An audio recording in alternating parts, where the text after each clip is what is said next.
Љупчо Коцевски заминува од функцијата државен јавен обвинител. Тој денеска поднесе неотповиклива оставка на функцијата, пошто председателот на Собранието Африм Гаши истакна дека за денеска најавената парламентарна расправа за негово разрешување е безпредметна, па така таа точка на дневниот ред нема да се разгледува. Инаку Коцевски го оцени како политичка одлука предлогот на владата за негово разрешување, дека тоа не е поради негово непрофесионално работење, туку затоа што отворено зборувал за проблемите и за недостатокот на ресурси. Заминувам со гордо крената глава, но и со разочараност поради очигледното непочитување на принципите врз кои почива правната држава. Коцевски истакна дека дури денеска во 10 часот, 1 час пред закажаната седница за негово разрешување, му била доставена поканата за присуство, а не му бил доставен ниту предлогот за разрешување. Од друга страна, владата во предлогот за разрешување посочи дека сето ова се бара поради направени крупни професионални грешки при раководењето на јавното обвинителство, неовластено изнесување на информации и податоци за судски предмети, со што ја повредил обврската за заштита на тајноста на постапката утврдена со закон и нарушување на угледот на јавното обвинителство. Пробното воведување на системот на МВР Safe City некако ја намали брзината на возење во Скопје. Камерите мерат, возачите се повнимателни, но камерите не мерат алкохол во крвта, па и понатаму има многу опуштени возачи околу овој сериозен прекршок. Затоа полициските службеници почнаа подзасилено да мерат алкохол во крвта. И не само што мери, туку и апси пијани возачи. Па така завчера беа приведени 11 лица на патиштата низ Македонија.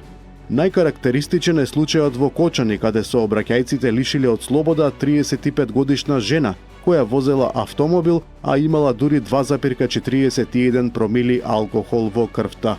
Од полицискиот билтен се гледа дека сите приведени се под 45 годишна возраст. Сите ќе добијат пријава за безобзирно управување со моторно возило. Јавноста очекува вразумување на возачите, но и сообраќајната полиција да врши поголема контрола околу пијанствата. Оти идат празници. Премиерот Христијан Мицкоски од денеска престојува во работна посета на Брисел, во чии рамки утре ќе учествува на самитот ЕУ Западен Балкан. Се очекува главна тема да биде приемот на нови членки. Инаку синоќа премиерот посочи дека владата нема да влезе во процес на уставни измени без исполнување на два клучни услови. Прво, мора да имаме јасни гаранции од Европскиот совет во форма на заклучоци дека македонскиот идентитет и македонскиот јазик се неприкосновени и дека кога Македонија ќе стане дел од Европската Унија, македонскиот јазик ќе биде официјален. Исто така, процесот мора да се води врз основа на копенхагенските критериуми, без нови билатерални прашања, нагласи Мицкоски. А вториот услов, како што посочи, е исполнување на обврските од Бугарија. Ако ние испорачуваме капитулација од претходни политичари, тогаш барем една работа треба да се исполни. Регистрација на невладини организации како ОМО и Линден Пирин, согласно 14 пресуди на Европскиот суд за човекови права, рече премиерот. Тој додаде дека нема да прифати процес без известност за успешен крај на евроинтеграциите. Работењето на Државна лотарија е ставено под сериозно сомневање од страна на Државниот завод за ревизија. Во најновиот извештај за финансиското работење тие откриваат нерегуларности што укажуваат на можни злоупотреби на јавни средства во вредност од речиси 2 милиони евра. Според ревизијата, иако лотаријата има сопствени 10 продажни места со над 46 милиони денари дневен пазар во текот на годината, овие средства речиси воопшто не биле уплатувани на сметките на институцијата. На ниво на цела година биле регистрирани само 2 уплати. Исто така, еден од најпроблематичните сегменти се исплатите на аванси за мали добивки, 13,9 милиони денари биле исплатени директно од благајна, наместо преку пропишаниот мастер дилер. ДЗР информира дека сите сомнежи за незаконско или ненаменско трошење пари се доставени до надлежните институции за натамошна постапка. Со по двајца представници од 6 пратенички групи од најголемите партии ќе се формира работна група која ќе работи на новиот изборен законник. Со неа ќе председава председателот на Собранието Африм Гаши. Тој најави дека работната група ќе организира широка дебата во врска со новиот закон. Неодамна премиерот Христијан Мицкоски изјави дека предлогот на новиот закон е готов, а дебатата за него ќе почне по завршувањето на дополнителните локални избори закажани за 11 јануари. Со новиот изборен законник треба да се реши начинот на финансирање на кампањата, начинот на кандидирање на независните кандидати, цензусите за излезност пред времената кампања. Според многумина, неопходно е со новиот закон да се смени и изборниот модел во една изборна единица, но и да се намали бројот на пратениците. Вработените во управата за водење на матични книги денеска ќе бидат на своите работни места, но нема да ги извршуваат работните обврски во знак на револт поради неисполнување на ветувањата од надлежните и непотпишување на колективни договори, информира од независниот синдикат на управата. Тие бараат покачување на платите, бидејќи сега земеле минималец и вработување на нови кадри, оти поради одливот им недостасувале над 90 работници. Македонската диаспора на разни начини ја крепи Македонија, а еден од начините е испраќањето на пари. Македонците во странство минатата година испратиле во земјава 310 милиони евра или 2% од БДП. Личните дотации од странство кон Македонија во апсолутни бројки бележат пат во последните години од 319 милиони евра во 2023 и 331 милион евра во 2022 година. Од земјите во регионот во апсолутни бројки најмногу дотации лани има диаспората на Србија, која испратила 4,47 милиарди евра, потоа следи на Босна и Херцеговина со скоро 2 милиарди евра и Косово со 1,32 милиарди евра, покажуваат податоците на Евростат.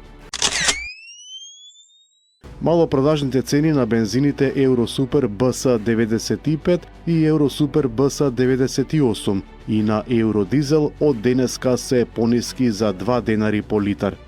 Така цената на Евросупер БС95 сега изнесува 73 денари, а на Евросупер БС98 75 денари, додека Евродизел се продава за 66,50 денари за литар.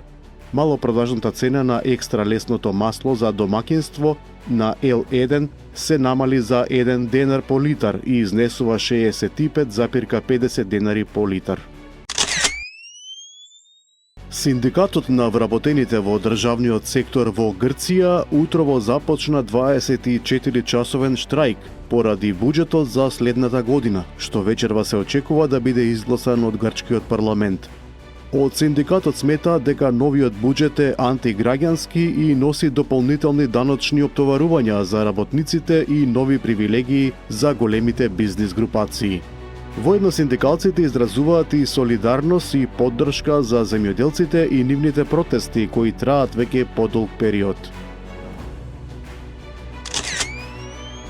Фирмата која е во сопственост на зетот на Доналд Трамп, Джеред Кушнер, потврди дека се повлекува од проектот за градење на местото на уништените згради на Генералштабот во Белград, објави N1.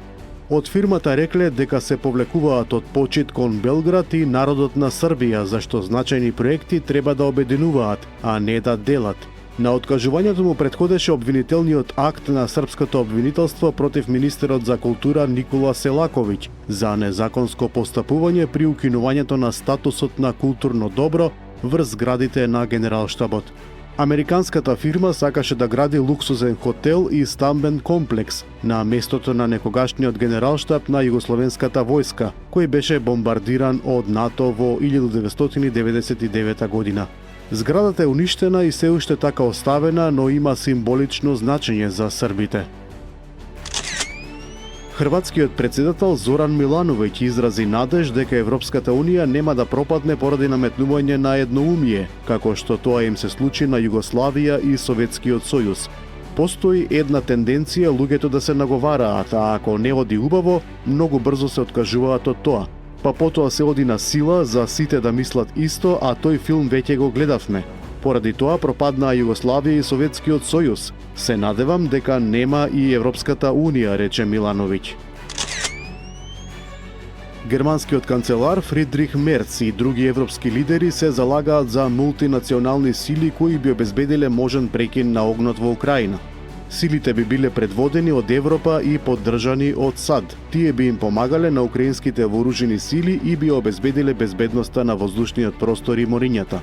Русија досега категорично отфрла распоредување на трупи во Украина, наведувајќи дека трупите од земјите на НАТО јасно би се сметале за воени цели и би биле уништени. Американскиот председател Доналд Трамп поднесе тужба вредна $5 милиарди против британскиот медиум BBC, обвинувајќи го за манипулирање со неговиот говор од 6 јануари 2021 година. Во судските документи Трамп го обвинува медиумот за клевета и за кршење на законите за трговска пракса. Некогаш реномираниот BBC минатиот месец се извини за начинот на кој бил прикажан говорот, но одби да исплати одштета. Адвокатите на Трамп тврдат дека BBC намерно, злонамерно и измамнички го монтирал неговиот говор, создавајќи впечаток дека тој директно повикал на насилство. Преживеаниот напаѓач кој е осомничениот за терористичкиот напад на Сиднеј, Бонди Бич, се разбудил од кома во болница. Како што соопштуваат тамошните медиуми, полицијата почнала да го испрашува. Тој и неговиот татко се обвинети за убиство на 15 луѓе на плажа во Сиднеј во неделата. Татко му беше застрелан од полицијата и почина. Тие го извршија најсмртоносното масовно пукање во Австралија во последните 30 години. Најмладата жртва била 10-годишно девојче, додека најстарата имала 87 години.